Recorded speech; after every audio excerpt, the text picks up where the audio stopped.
Hello. I'm here to tell you all about pie crust.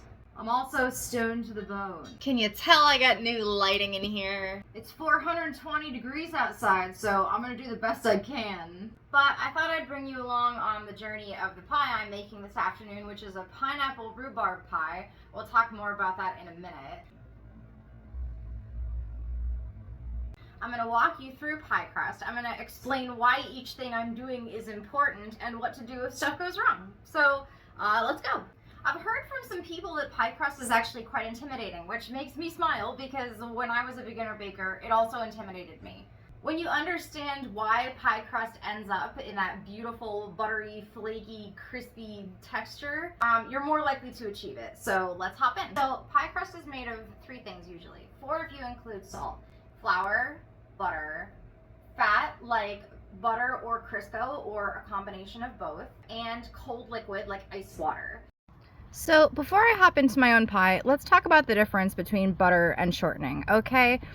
For my viewers outside the US, I might say Crisco. Crisco is a popular brand of vegetable shortening here.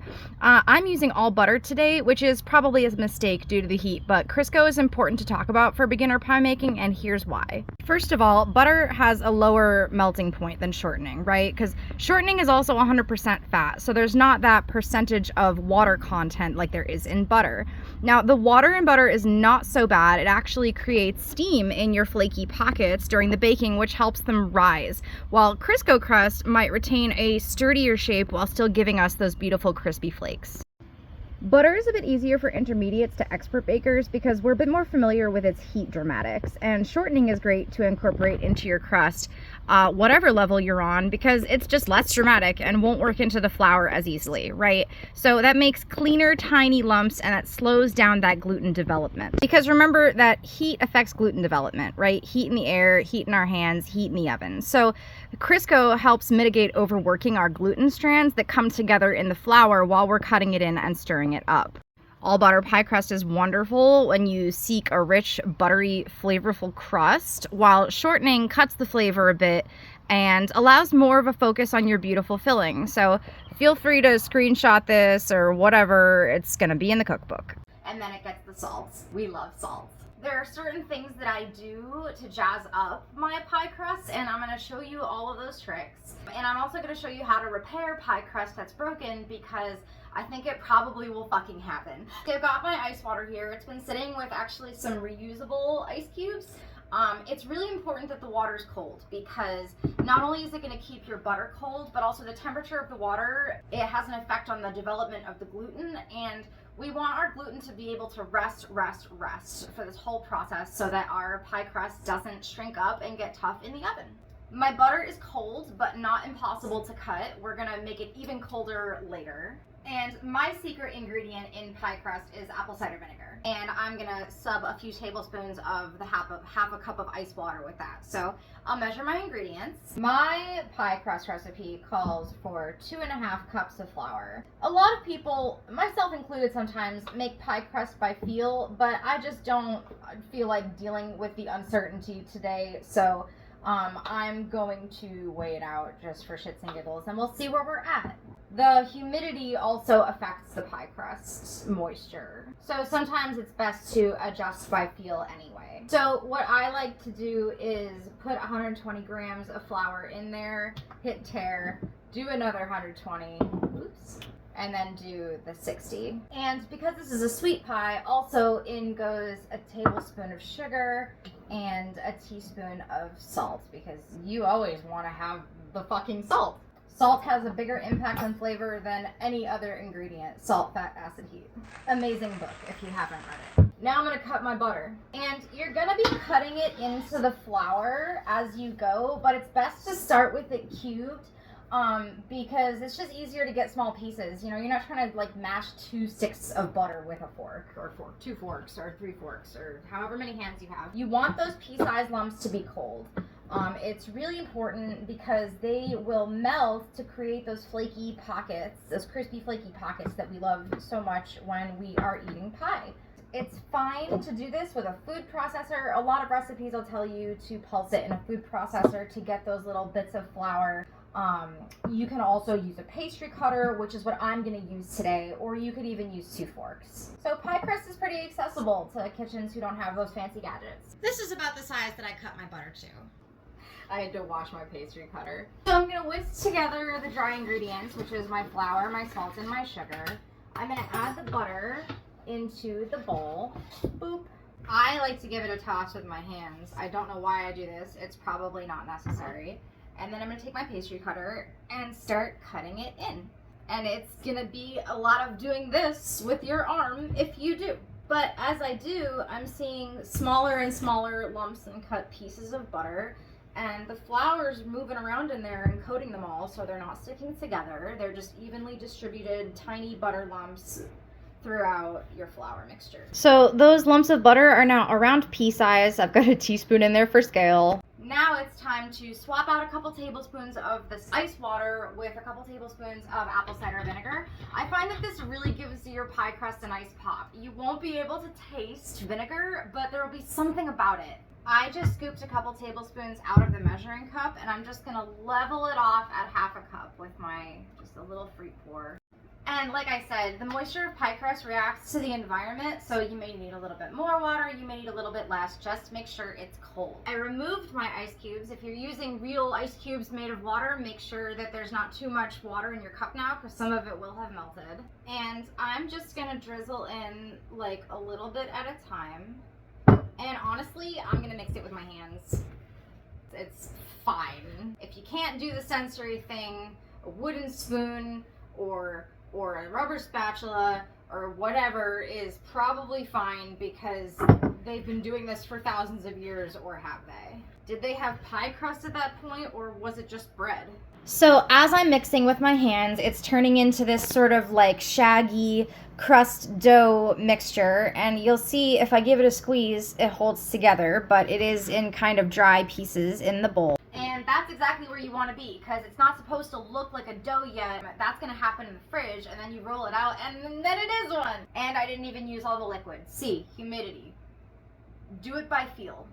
If it's easy to roll out, it's right. If it's being a bitch, it's wrong. We'll be a little more detailed than that. So it doesn't have to look like a dough yet. All that matters is that it sticks together enough that it could be wrapped in a piece of cling wrap easily and stuck in the fridge, because that's our next step. I'm going to take about half of my dough and put it on the cling wrap to wrap up, and that'll be one crust. And then I've got the other half right here, and that'll be the other crust. You just kind of shape it a little bit. Don't fuck with it too much. Wrap it up nice and tight. I even double wrap mine sometimes. So now it looks like that. You want to use something to cut your butter into your pie crust that's going to create little pieces and not blend it in completely.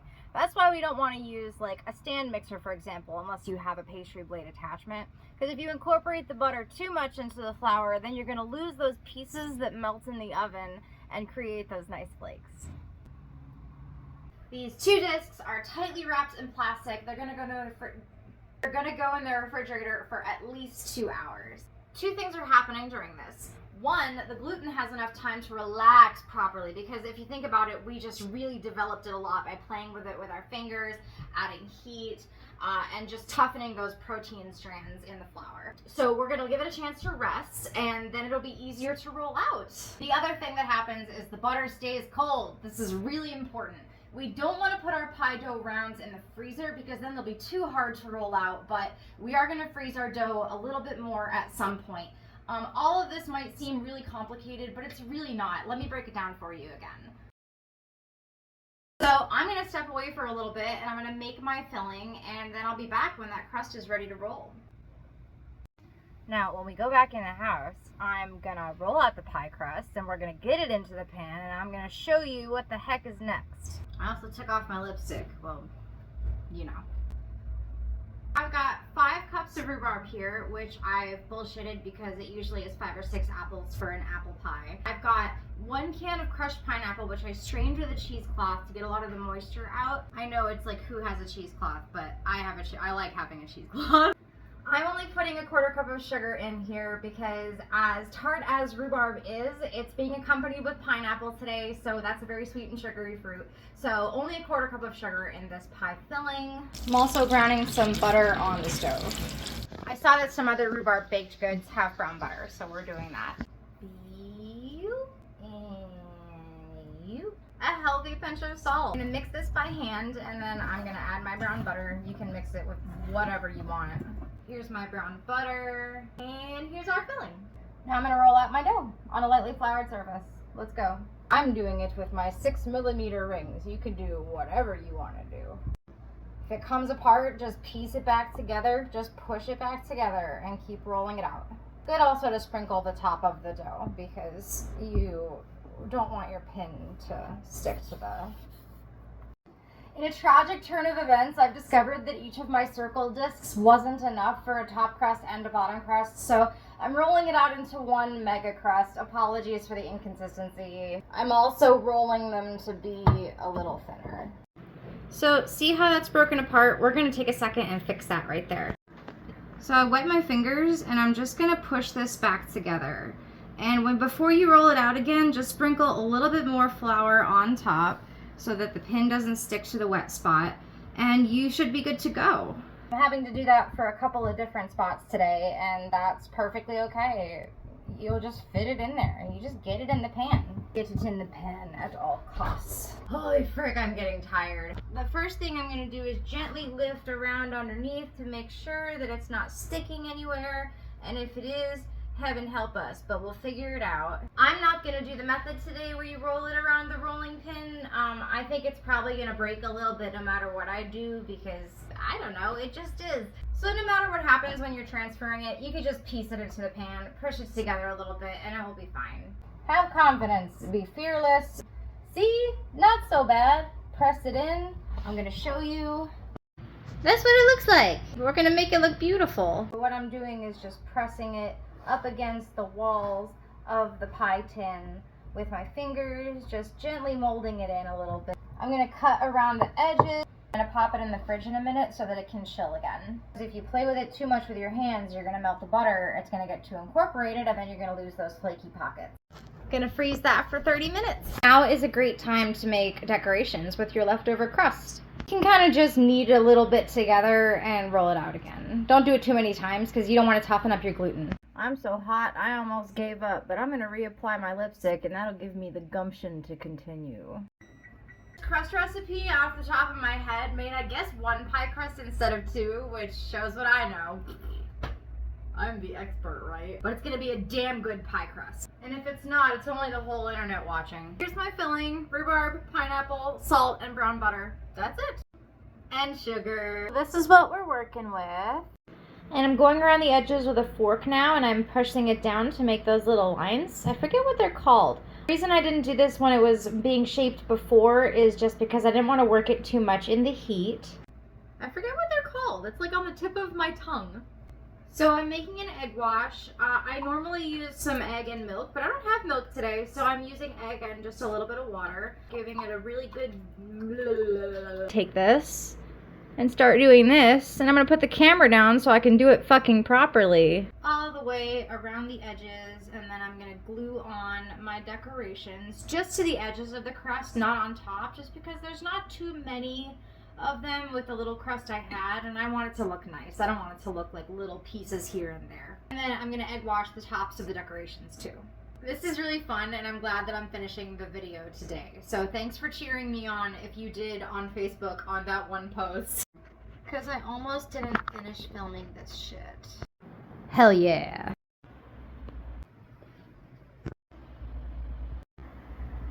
Well, I had fun being stoned and teaching you how to make pie crust today, but there is a more comprehensive post on my Facebook page, and I'll link it in the description below. Thank you to everyone who's watching out there, and thank you for being open to trying something new. I know that there's a lot to baking, and there's a lot of chemistry that goes into these things, and it can be kind of intimidating when you look at it from that level. I'm a hands-on learner, so when I do these things over and over and I research why things happen the way they do, you just end up unlocking all of these secrets and ways that it works.